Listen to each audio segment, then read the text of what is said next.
जय हिंद दोस्तों, आप सभी लोगों को नववर्ष की अनंत शुभकामनाएं। अनंत शुभकामनाओं के साथ साथ आज हमारा टॉपिक है एक प्रारूपिक पुष्प की संरचना।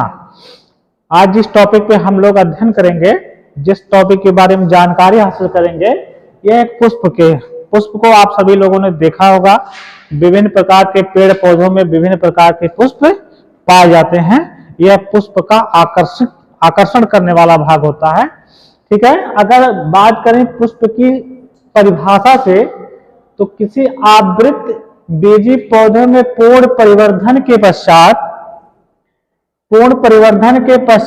प्ररोह पर बनी एक विशेष संघनित संरचना जो आप देखते हैं, वही पुष्प कहलाता है। ठीक है, पुष्प कहलाता है।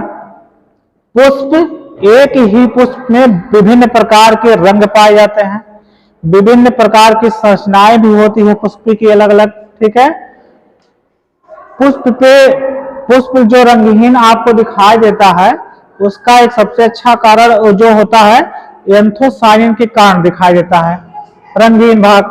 ठीक है, अगर देखें तो पुष्प के भाग के बारे में अगर बात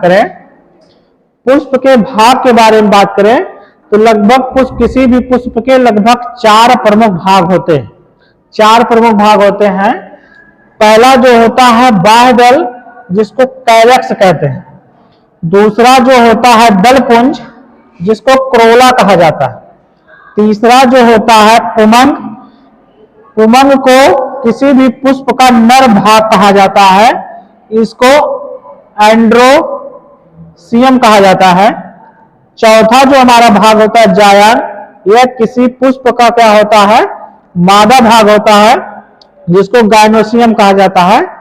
एक ही पुष्प में उसके नर और मादा दोनों भाग क्या होते हैं, उपस्थित होते हैं, इसलिए पुष्प को द्विलिंगी अथवा उभयलिंगी भी कहा जाता है। अगर यहां देखेंगे, आप लोगों ने बहुत से पुष्प को देखा होगा, तो बहुत से पुष्प में ए वाली संरचना जो डंठल नुमा संरचना दिखाई देती है, उसको कहा जाता है पुष्प वृंत।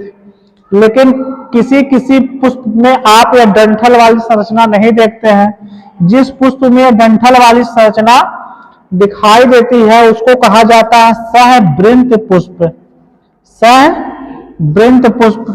लेकिन जिसमें यह संरचना नहीं दिखाई देती है, उसको कहा जाता है आवृंत पुष्प।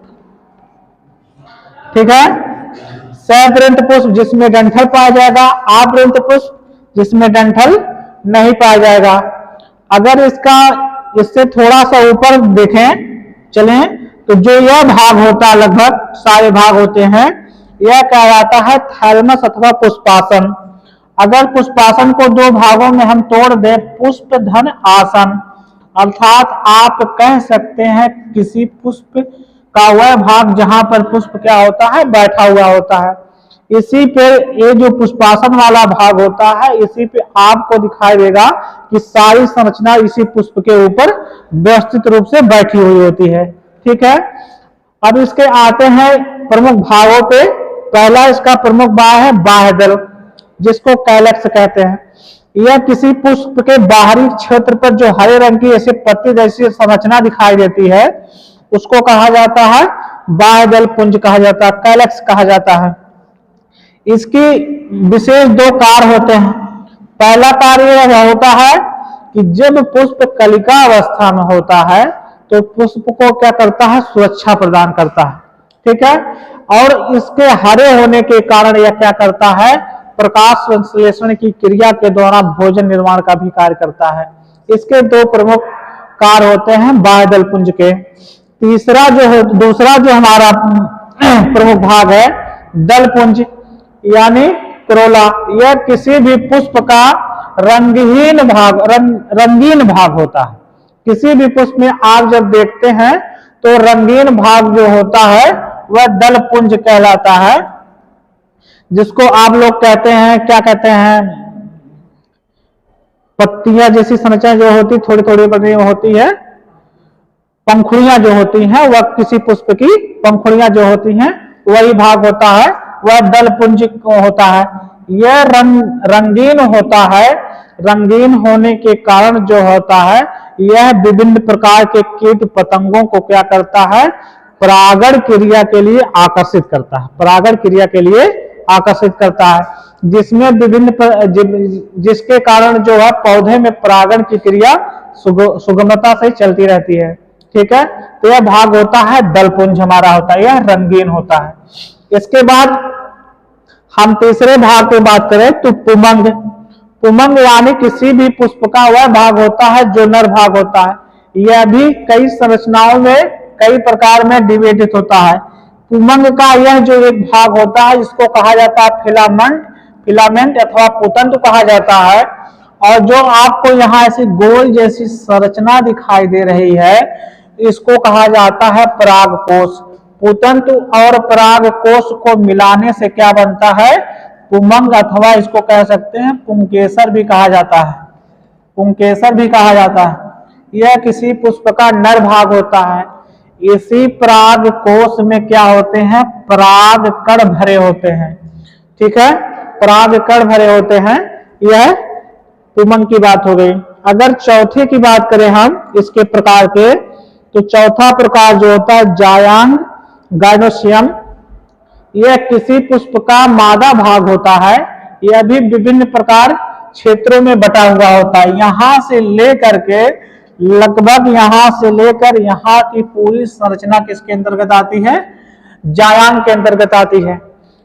जो सबसे ऊपर होता है यह क्या होता है, वर्तिका होता है, जिसको स्टिग्मा कहा जाता है। वर्तिका और अंडाशय को जोड़ने वाली जो नली होती है उसको क्या कहा जाता है, वर्तिका कहा जाता है। यह जो फूली हुई संरचना आप देख रहे हैं मोटी ये वाली पूरी, इसको कहा जाता अंडाशय कहा जाता है। इसको अंडाशय कहा जाता है। अंडाशय में बीज जब निर्माण होता है, इस भाग को क्या कहा जाता है, बीजांड कहा जाता है। इस भाग को बीजांड कहा जाता है। ये जो इसका ऊपरी भाग होता है वर्तिकाग्र वाला, यह क्या होता है, हल्का चिपचिपा होता है। चिपचिपा होने से एक लाभ इसको यह होता है, जब परागकोश से किसी भी माध्यम के द्वारा परागकण कहाँ पहुंच जाते हैं, इसके वर्तिकाग्र पर पहुंच जाते हैं, तो चिपचिपा होने के कारण वह परागकण को चिपक लेता है, जिससे क्या होता है, वह परागकण वहीं अंकुरित हो जाता है। क्या होता है, अंकुरित हो जाता है। और वर्तिका के माध्यम से अंडाशय से जुड़े होने के कारण निषेचन की क्रिया के फलस्वरूप जो है अंडाशय में बीज का क्या होता है, निर्माण होने लगता है। ठीक है, तो ये सारी चीजें होती हैं पुष्प की संरचना के अंतर्गत। पुष्प की संरचना के अंतर्गत एक पुष्प में विभिन्न प्रकार के स्टेप होते हैं, जिसको आप लोगों ने आज जाना और समझा। आज के लिए बस इतना ही। धन्यवाद।